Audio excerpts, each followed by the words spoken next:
चेहरे खिलेंगे हमारे exit poll के साथ। आइए आपके सामने रखते हैं। आदिवासी वोटों में बीजेपी पहले ही यहां पर सेंध लगा चुकी है। विधानसभा चुनावों के बाद से बीजेपी ने यहां अपनी पोजीशन स्ट्रांग की है।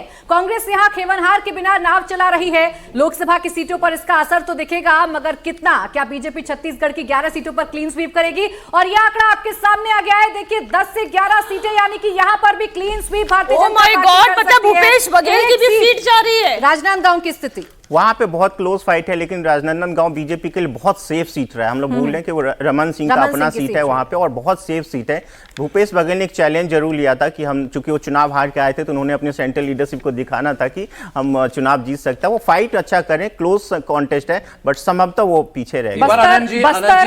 कुछ नहीं दोनों पर नहीं, मैं तो यही कह रहा था कि मध्य प्रदेश और छत्तीसगढ़ में जो भाजपा का कार्यकर्ता है वो बिल्कुल अलग तरीके से बिहेव करता है।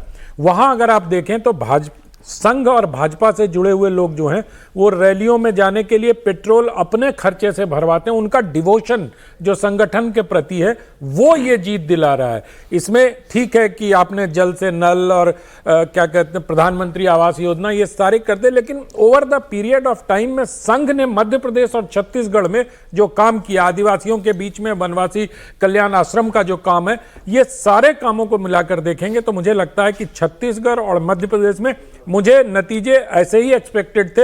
हालांकि मेरे एक्सपेक्टेशन से कुछ ज्यादा ही अच्छा छत्तीसगढ़ में हो गया है।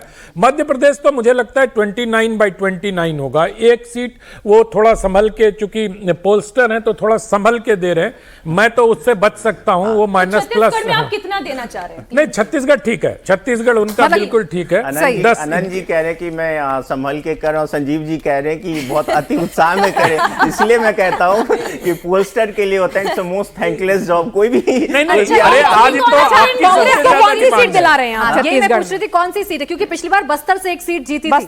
वो सब सारी सीटें राजनांदगांव में, जैसे मैंने कहा कि वहां बहुत फाइट है, तो वहां पे संभवतः वो सीट निकाली, इसलिए 10 से 11। बस्तर में कोई चांस नहीं है। बस्तर में कोई चांस नहीं है। दुर्ग में थोड़ा बहुत फाइट दिख रहा है, लेकिन ये सब सारी सीटें बीजेपी निकाल रही है। भावेश, आपकी छत्तीसगढ़ की एनालिसिस से मैं इसलिए सहमत हूं क्योंकि जो छत्तीसगढ़ के जो बीजेपी इंचार्ज हैं उनको मैं 30-40 साल से जानता हूं, वो भी राजस्थान से हैं।